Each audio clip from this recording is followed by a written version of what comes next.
Hello everyone, welcome back to my channel. How are you guys doing today? I hope you guys are doing well. So this video is titled Trump new press secretary humiliates woke CNN reporter for shamelessly lying against President Trump. You guys, I'm excited for this and let's check this video out. And I will say it's very easy to speak truth from this podium when you have a president who is implementing policies that are wildly popular with the American people, and that's exactly what this administration is doing. It's correcting the lies and the wrongs of the past 4 years, many of the lies that have been told to your faces in this very briefing room. I will not do that. But since you brought up Truth Seek, I would like to point out, while I vowed to provide the truth from this podium, we ask that all of you in this room hold yourselves to that same standard. We know for a fact there have been lies that have been pushed by many legacy media outlets in this country about this president, about his family, and we will not accept that. We will call you out when we feel that your reporting is wrong or there is misinformation about this White House. So yes, I will hold myself to the truth, and I expect everyone in this room to do the same. One, on the freeze in federal funding, who advised the president on the legality of telling government agencies that they don't have to spend money that was already appropriated by Congress? Well, as the OMB memo states, this is certainly within the confines of the law. So White House counsel's office believes that this is within the president's power to do it, and therefore he's doing it. Okay, so they disagree with lawmakers who say that they don't have the power to freeze this funding. Again, I would point you to the language in the memo that clearly states this is within the law.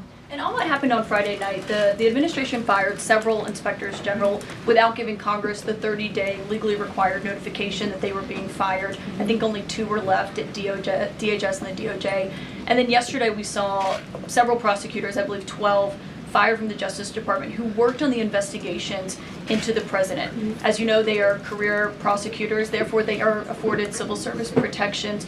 How is the administration deciding which laws to follow and which ones to ignore? So it is the belief of this White House and the White House counsel's office that the president was within his executive authority to do that. He is the executive of the executive branch, and therefore he has the power to fire anyone within the executive branch that he wishes to. There's also a case that went before the Supreme Court in 2020, Scala Law LLC versus the Customs, Bureau protection. I would advise you to look at that case, and that's the legality that this White House was resting on. So you're confident that if they bring lawsuits against you, those prosecutors who were fired, that they will succeed? We will win in court, and yes. Did he personally direct this, given they worked on the classified documents investigation and the election interference investigation? This was a memo that went out by the Presidential Personnel Office, and the president is the leader of this White House. So yes. Yes. Caroline. When you're up here in this briefing room speaking to the American public, do you view yourself and your role as advocating on behalf of the president or providing the unvarnished truth that is, not to lie, not to obfuscate to the American people? I commit to telling the truth from this podium every single day. I commit to speaking on behalf of the President of the United States. That is my job. And I will say it's very easy to speak truth from this podium when you have a president who is implementing policies that are wildly popular with the American people, and that's exactly what this administration is doing. It's correcting the lies and the wrongs of the past 4 years, many of the lies that have been told to your faces in this very briefing room. I will not do that.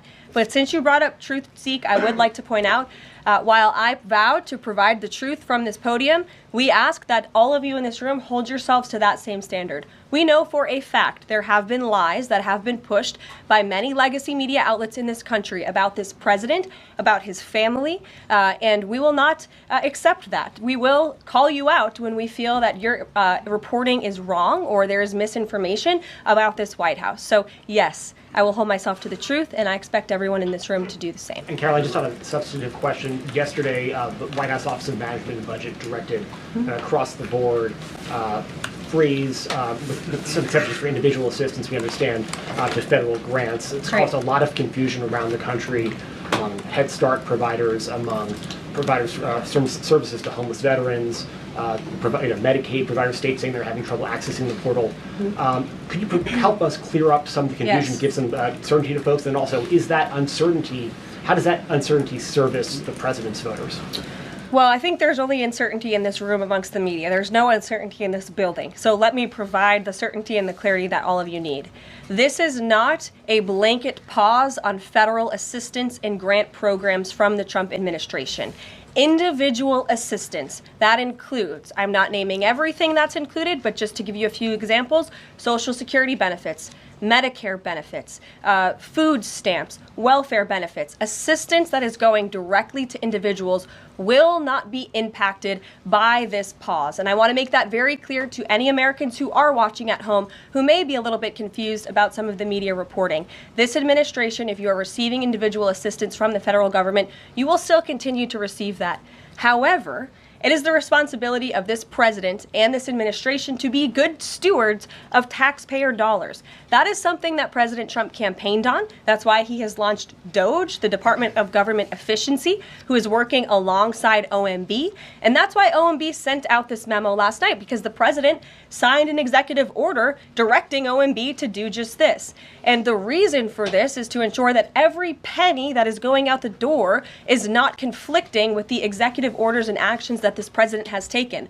So what does this pause mean? It means no more funding for illegal DEI programs. It means no more funding for the Green New scam that has cost American taxpayers tens of billions of dollars. It means no more funding for transgenderism and wokeness across our federal bureaucracy and agencies. No more funding for Green New Deal social engineering policies. Again, people who are receiving individual assistance, you will continue to receive that. And President Trump is looking out for you by issuing this pause because he is being good steward of your taxpayer dollars. You guys, I love what Donald Trump and his team are set to do for the American people. Like, every penny should be accounted for, and Caroline Levitt is doing such a great job.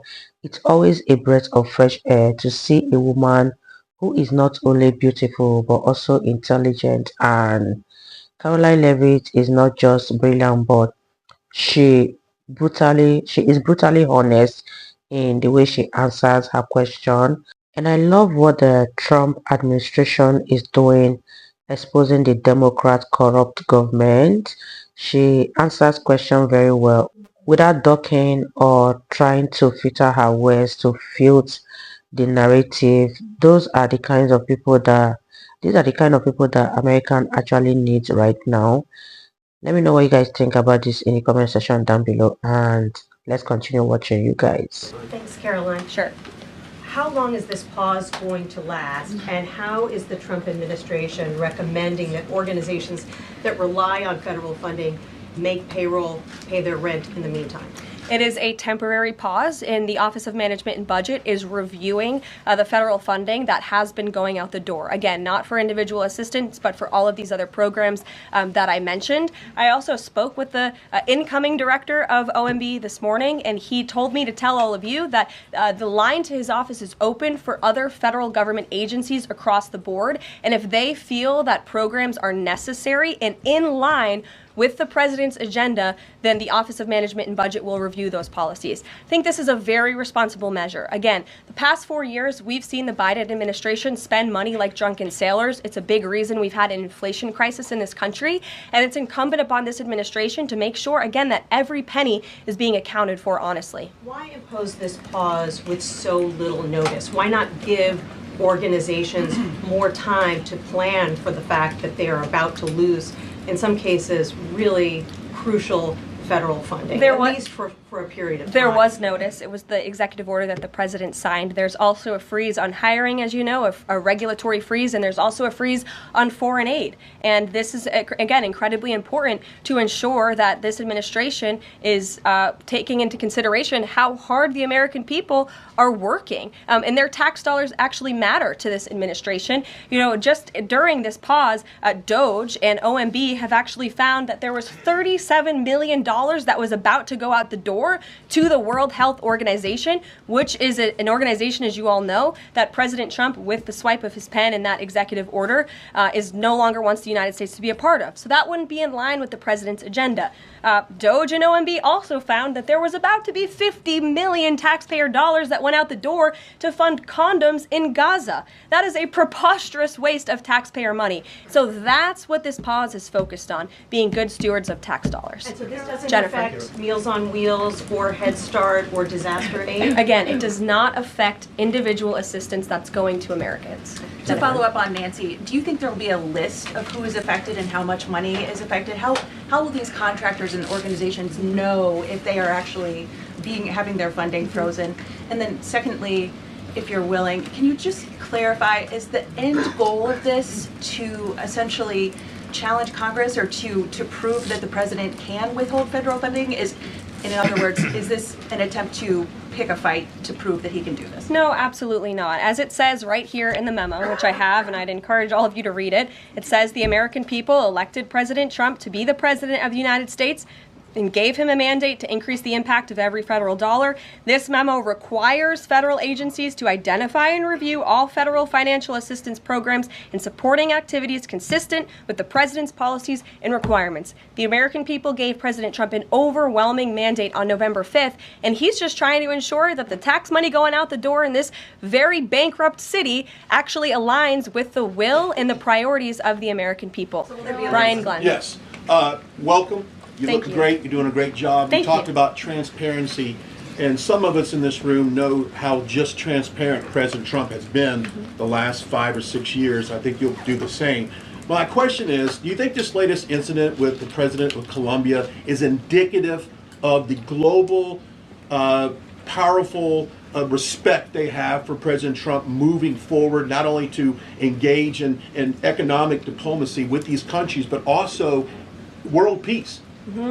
Absolutely. I'll echo the answer that the president gave on Air Force One last night when he was asked a very similar question by one of your colleagues in the media. This signifies peace through strength is back.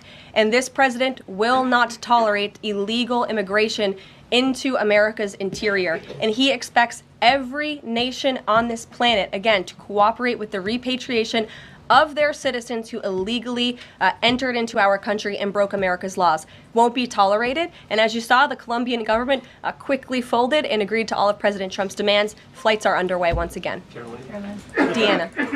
Two questions on deportations, if I may. President Trump had said on the campaign trail that he would deport pro-Hamas students who are here on visas. And on his first day in office, he signed an executive order that said, quote, the U.S. must ensure that admitted aliens and aliens otherwise already present in the U.S. do not bear hostile attitudes towards the citizens, culture, government, institutions, or founding principles.